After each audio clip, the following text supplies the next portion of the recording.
Assalamu alaikum wa rahmatullahi wa barakatuh. I'm Salma Qazi Wahab and welcome to yet another edition of Along the Path in a wonderful setting this time right here at Durban's very own most beloved Baitul Hikmah. And I roped in one of the local educators and teachers, learned personalities that are here every weekend that we've managed to see. And I've always wondered, what is it that he's so busy teaching and you're seeing so many streaming into his classes? And then we learned about new concepts like nafsa and Islamic psychology and so much that we have yet to tap into here in South Africa.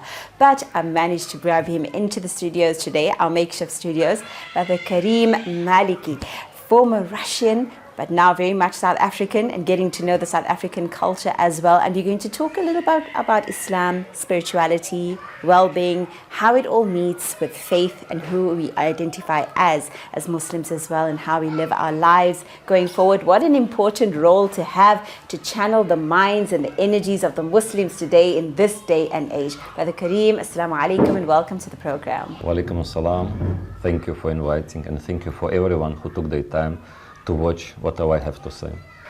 It's such a pleasure, and like I mentioned, so much of pressure to actually put in a person, especially when you're dealing with the state of mind of the modern person. But let's just rewind a little to your own change of leaf, coming into Islam, coming into the faith. Of course, being born Muslim is one thing, but actually having to declare the faith and embrace it. What made you want to come into Islam? How did your journey to Islam actually come about? Well, it was quite a long journey. It took me 3 years. So I was born in a Russian Orthodox Christian family. So my both parents were Christians, Orthodox Christian. And I think in my early teenagers, I kind of already moved away from Christianity. I would declare myself an atheist. And then at a certain point, I have kind of started looking for answers to very existential question. Why do you live? What happens after death? Or is there anything happening after death? Because it's, I think, the most important question to ask, because the way how you answer this question will determine how you're going to live your life.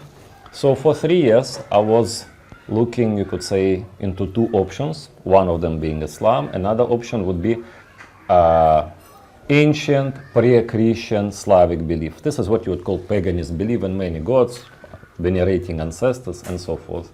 And at certain point, I have just realized that if you want to play, you could say, role games, you know, if you want to glorify gods that you yourself know don't exist, it's just a names, and you end up worshipping your own ancestors, worshipping your own culture, your own nation.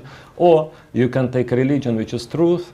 You can take religion, deen, which is offers Sharia law. So if you are serious to make a commitment, or you just want to show off. So I say, okay, you have to decide. And you know, the stakes are very high, because it's a literal matter of life and death and eternal life after the death.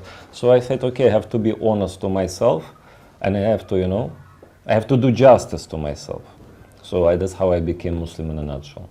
Alhamdulillah. And doing justice to yourself can also be on many different levels, like you mentioned, also culturally, people learning from their families, from their friends, coming to places like this, your local bookshops, your library, Islamic centers, masajids. What would you say for you shaped your perception of deen or Islam as you grew to learn more about it after you've now embraced Islam? What actually helped you say, you know what, this is what's ultimately connecting and giving you that closeness to Allah? I would say that Allah blessed me, first of all, that He guided me to the deen. Then Allah blessed me by giving me a very good company right in the beginning, because I come from a very small city. I would have to travel to Moscow for about like 2 hours. So I would be in the mosque and I would be with other Muslims.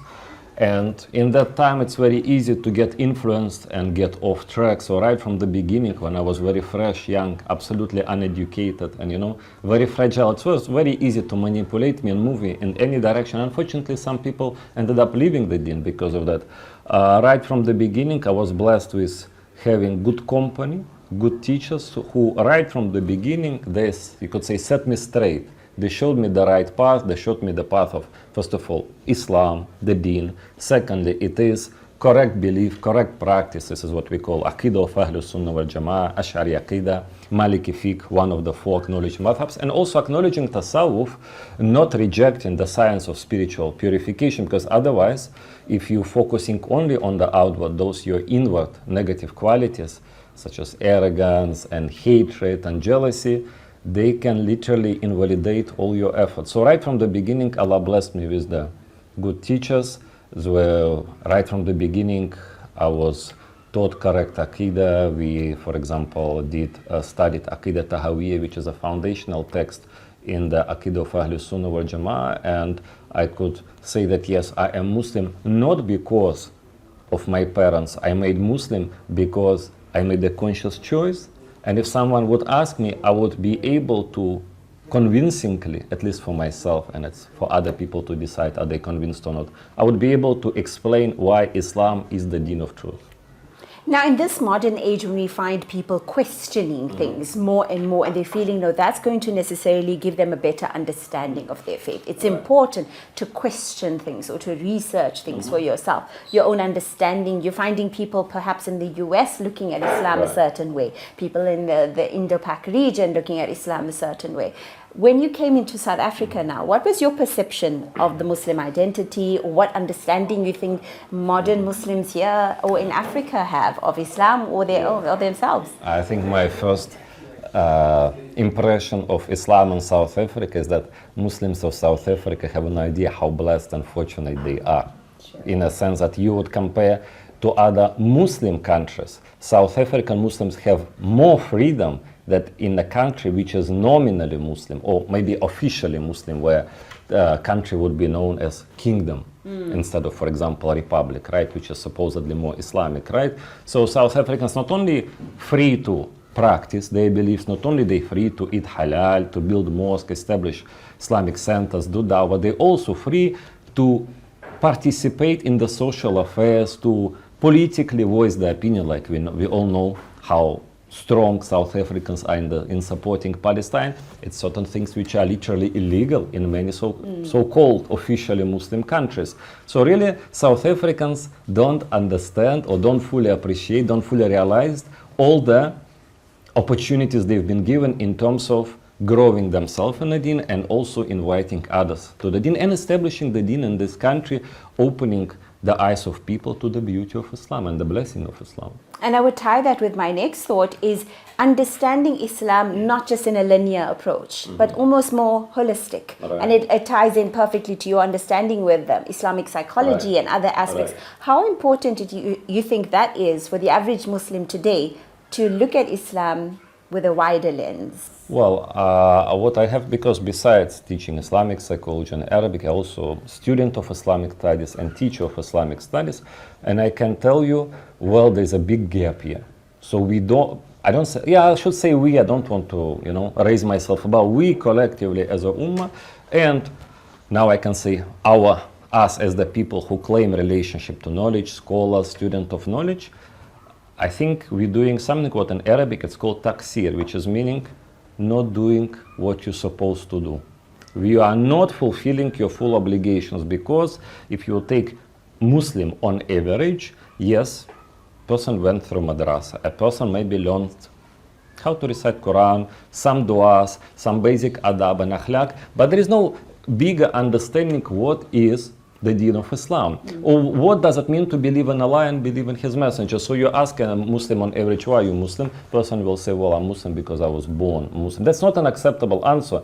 You can't be Muslim because of your family, because what if you're a woman? So if you're gonna marry to Christian man, you're gonna become Christian. What are we facing here? The only correct answer is, I am Muslim because Islam is the deen of truth, and I am not following my deen my beliefs blindly. It makes sense for myself, because I think, again, we're taking this thing as granted, but we need to understand we have moved already from the time of apartheid and the old times where you could live in your little city and you live in your little village and never encounter any other beliefs. Now you will encounter everything. You will encounter all Muslim and non-Muslim sects, and if all your beliefs were only based on following my parents, well, if this is how you're teaching your kids gonna be severely challenged. And connecting it to Islamic psychology, we need to understand the deen, like you mentioned, holistically, in its entirety, at least generally.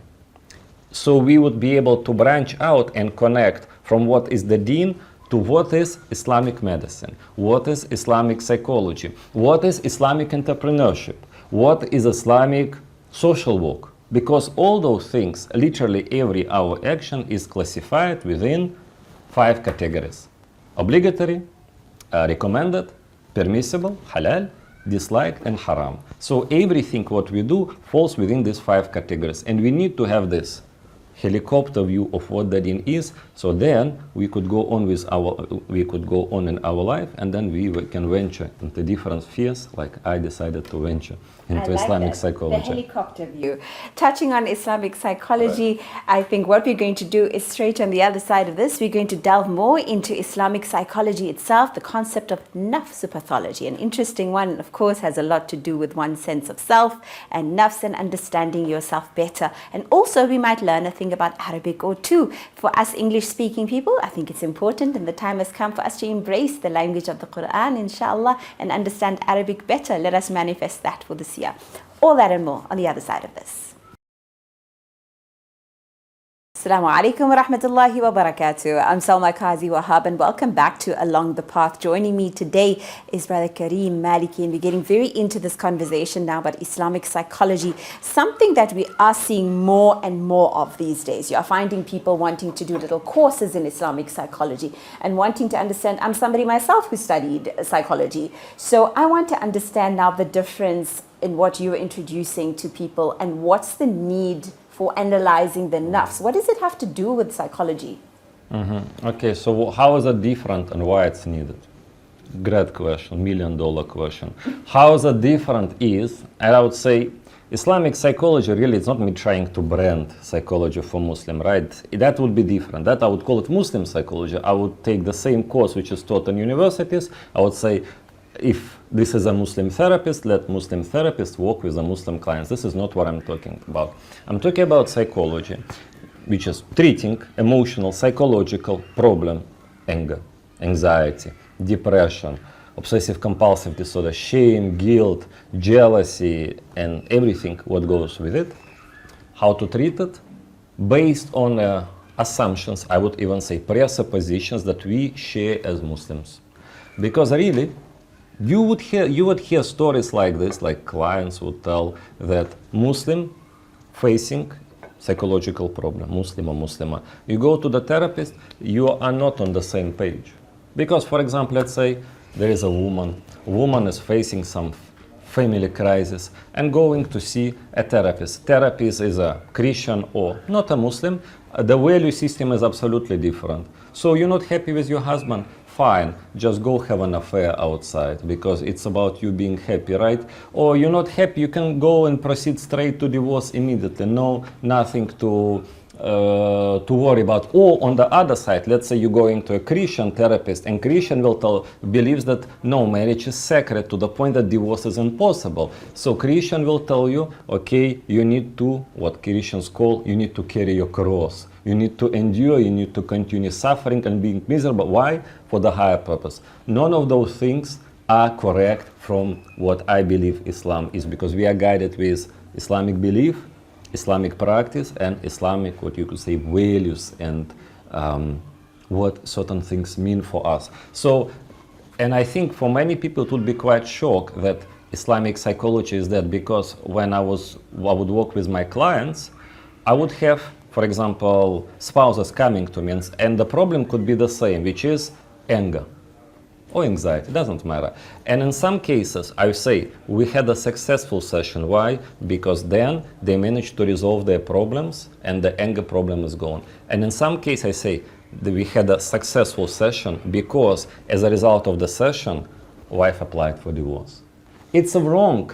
It appears to be wrong by many, because many believe, oh no, Islamic psychology should all be about preserving family. Not true. Islamic psychology should be all about emotional well-being for the client, and client will decide what for me happiness is. Sometimes everything is fine at home, but maybe some kind of, old childhood trauma resonate, and certain very, usual routine situation create over response, overacting, and we can resolve with it, and then we can have happiness in the household. But sometimes childhood traumas are the reason of getting into those toxic relationship, and childhood traumas are the reason that prevent person leaving the toxic relationship. So resolving that actually allows the person to go and truly search for happiness. So this is what Islamic psychology. Islamic psychology is be able to resolve the problem while remaining Muslim.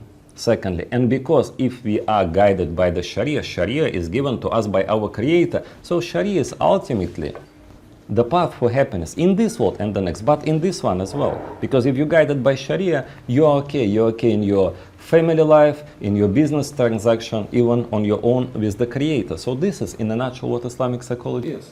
And there's something else I want to also tap into is when we talk about nafs and we think of all of those things and the terminologies that often do get thrown around today. When it comes to things like emotional well-being, let's look at depression very quickly. And also you're finding a rising number of people that have suicidal thoughts. They are doing things to themselves. People are running away from home. Do you think that is now showing the need, and you find people now having to be put into institutions or people need to be put on certain medication, is that showing the lack of maybe attention we're giving to the spiritual failures or in their lack of something mentally, physically, or in the nafs or in the soul?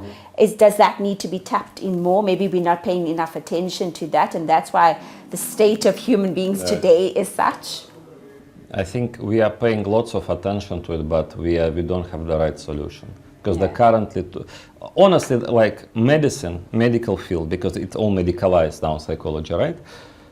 The whole medical field, for all the, I don't know, millions, billions of spent into the research is very miserable when it comes to two specific fields. First one is oncology. Cancer, right? Second one is mental health. Despite all this research has been done and all the grants and all the funding, honestly, results are unsatisfactory, to say the least.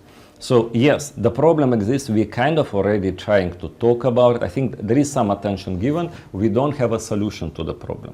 I think we more or less acknowledge the problem. Where it's going wrong, I see two deviations. I think Islamic psychology is like, ummatan wasata, is the middle path, middle way. So we have one deviation, which is the, you could say, materialistic one, where people try to medicalize every possible problem. That, okay, you have anxiety, here is the drug. You have depression, this drug. Here is the antidepressant, here is the tranquilizers, here is the neuroleptics, and so on and so on and so forth. But yeah, to tranquilize, to make you tranquil, right? So, okay, in Russia we say tranquilizator. I always assume that if the word in Russian, then must also be in English. So you see, you're trying to resolve the problem purely chemically. Yeah. But chemical alterations, who told you that it is the cause and not the symptom, not the outcome? So if the problem happens on the level of nerves, physical manifestation of it is the symptom which shows you the problem, which is not the problem itself. So when we are just trying to work only on the chemical level or on the chemical aspect, biological aspect, medical aspect of it, what body does, body adjusts. And now the same medication is not working anymore. You need to change the doses, change medication, and so forth. Then we have another extremity and another deviation where people tend to spiritualize every problem. Okay, you having depression, you have anxiety, it's always evil eye, it's possession with the jinn, you need the ruqya and this and this. No, not always. In the same way, you can have a biological problem which is not related to sihr. In the same way, you can have emotional or psychological problem which is also not related to anything from the unseen. It's all very seen. It's very natural. If you did not have a happy childhood, if you did not get unconditional love from your mother and your father did not show you the example of what it means to act competently in your world, and you did not see love, most importantly, between your parents and parents being happy with you because you are, not because you got a good mark at school, which is how many people really can boast that they got it? Very few, to be honest, right? I'm not one of those. Anyway, that's why I got into psychology like everyone else, right? No one gets into psychology for making money. People get into psychology to try to resolve their problem, right? So unless you had that happy childhood, you're going to face some kind of emotional and psychological problem, and you will always try to find the reason, the cause outside. What you don't realize that the problem is inside. You have to go inward, not outward. It's not the environment which you're always trying to shape. It's the inside. You could call it your heart, your soul, your nerves, your ego, your psyche, whatever you call it. This is what you have to fix, because it's that part of you which is suffering. And this is what prevents you from living a happy life. Wow, I wish we could go a lot more into that. I can see why you have so many signing up for your classes. But before we wrap up, I know that how does a Russian end up teaching Arabic? An Arabic classes. So can you teach us something very quickly? And what's the easiest way to understand or pick up something that's Arabic? I know we have an Egyptian cameraman and crew here, but how do we do? Is it a Russian Arabic or how do we learn Arabic? Look, it's not Russian, it's Quranic Arabic. No one wants Russian Arabic. Even I'm not interested in Russian Arabic. I'm interested in Quranic Arabic, right? So basically how it all started, because after I became Muslim, yes, I had to answer many questions for myself because I was starting from scratch. And as much as I had teachers, but I would find that lots of people would challenge the same things which my teachers were teaching me, right? So, and in that time I read everything what was available in Russian language on internet, without exaggeration, main website, and there was not much available. I read everything or most of the things which were available in English. But now people are quoting Arabic books, such and such book, such and such page, such paragraph, which says this. And what you're saying, it's not there, translated wrong, taken out of context. The only way to make sure, like I said in the beginning, that you follow your beliefs, because you know for sure that it's truth, you have to check it for yourself. You have to make up your own mind. For this, you have to break the language barrier. And now I have to say, at this point, me being from that small city, having to travel to Moscow, it was actually a blessing because I had to learn Arabic on my own. I think lots of people believe that, okay, Kareem, you learn Arabic on your own, you must have some kind of language, talent or gift. Not at all. I just think that it was a blessing. I didn't follow any of the well-established methods. I had to kind of say, do it on my own, and I came up with my own method, which I call thinking in Arabic to understand Quran. In a nutshell, because I didn't have a textbook, I just intuitively I said, I want to understand Arabic. I need to think of it in Arabic. Instead of trying in my mind, learn Arabic words and learn some kind of rule, but keep thinking in your mind in English and always mentally replacing Arabic word with English or with Russian, I didn't have that opportunity. So what I had to do, I had to train my mind to think in Arabic. I'll give you one simple example. So for example, when people learning Arabic, why people fail. People can study for 10 years. So many people studying for many years still not able to have a basic conversation in Arabic or open Quran and read with understanding. Now tell me why 5 years old Arab child knows more Arabic than them at 10. Well, they're supposed to know more words, right? Because it's not about learning the words, and when you keep thinking about those words in Arabic, your mental structures remain in Arabic. You're still thinking in terms of noun, pronoun, verb, adjective, adverbial. You are still having that mental structure in Arabic. Or you could do differently and you could start from Arabic perspective, because in Arabic there are no 8 types of words, there are 3 types of words. There is what we call ism, fi'l, and harf. And when you understand what is it's really difficult to explain that. Let me just say that the moment you establish Arabic mental structures and then you start building on the top of it, it's almost like you're starting building a house from scratch. And trying to refurbish and repurpose house which exists and works perfectly for its purpose, which is English. You just have to start building a new house. And this house will be your Arabic way of thinking. Just notice it. When people speak more than one language, when they switch to a different language, their facial expression changes. So you would have a person who is Italian, he speaks English. He switches to Italian, now he starts gesticulating. You can't speak without his hands, right? Because he switched in a different mood.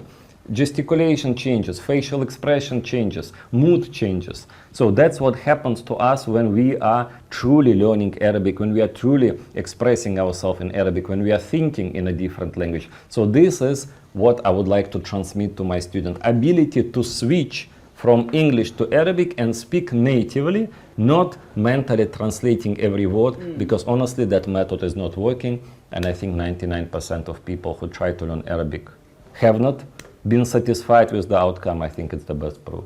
Absolutely. Brother Kareem, thank you so much for spending this time with us. I know you have a class to go to, and shukran so much for your time. It was very, very insightful, and look forward to following more of your activities, inshallah, in time to come. And that was an interesting new insight, a different insight, and let's hope in this year we're able to analyze ourselves a little bit more and learn Arabic the proper way so that we're able to, maybe the next time you see me, I'll be introducing the show in Arabic. You never know. Inshallah. So until then, Assalamu alaikum wa rahmatullah wa barakatuh.